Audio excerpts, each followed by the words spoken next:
Bismillahirrahmanirrahim. Assalamualaikum warahmatullahi wabarakatuh. Dan sekarang kembali lagi untuk pelajaran kedua ya. Tadi pelajaran pertama matematika, sekarang masuk ke pelajaran kedua. Silahkan yang matematikanya belum dikerjakan dulu.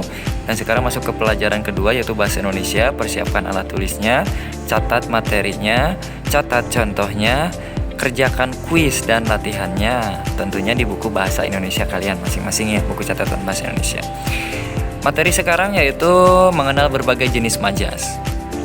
Nah, tentunya kalian harus catat pengertian majas, fungsi, jenis-jenis atau contohnya dan yang lainnya ya. Di sini pengertian terlebih dahulu. Jadi, majas adalah gaya bahasa dalam karya sastra yang digunakan untuk membentuk atau membuat kalimat menjadi lebih menarik, lebih indah dan bermakna. Nah, itu untuk majas ya.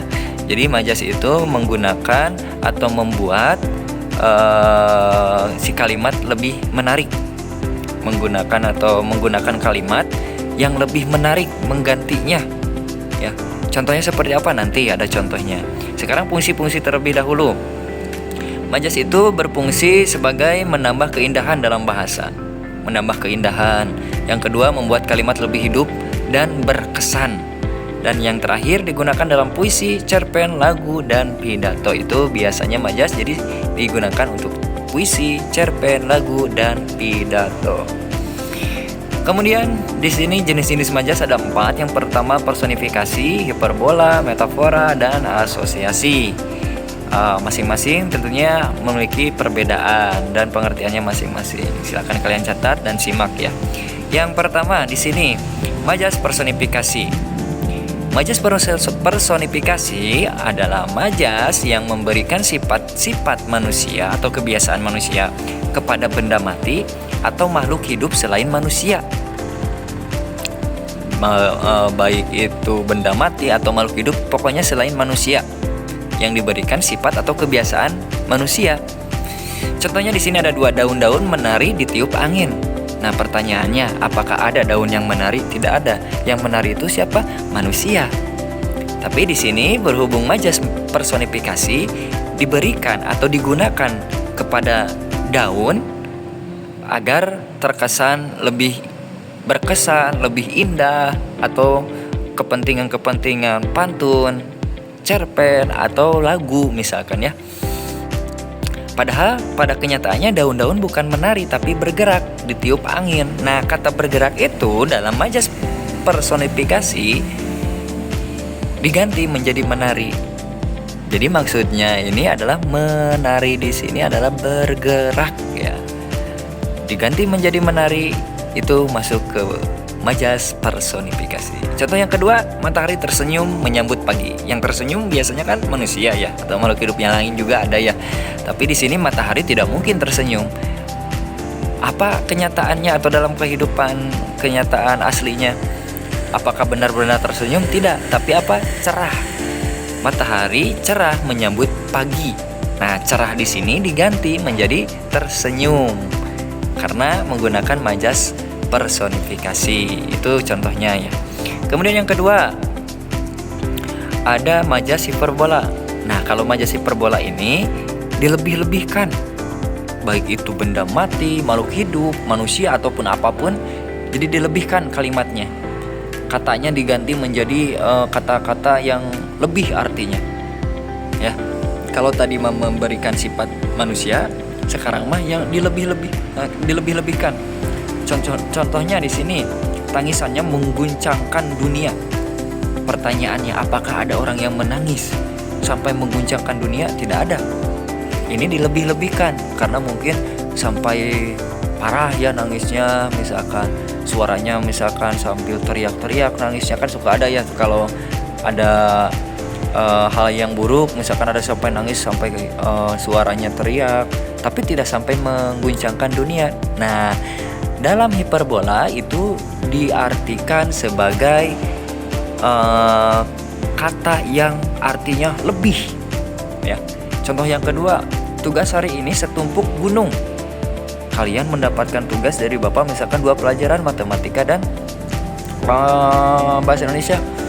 Wah, tugas hari ini setumpuk gunung. Apakah kenyataannya setumpuk gunung? Tidak, tapi itu hiperbola, dilebih-lebihkan ya.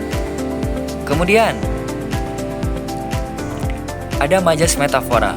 Nah, untuk majas metafora itu adalah majas yang membandingkan dua hal. Membandingkan dua hal, mengumpamakan dua hal tanpa kata hubung, dengan catatan dianggap sama ya.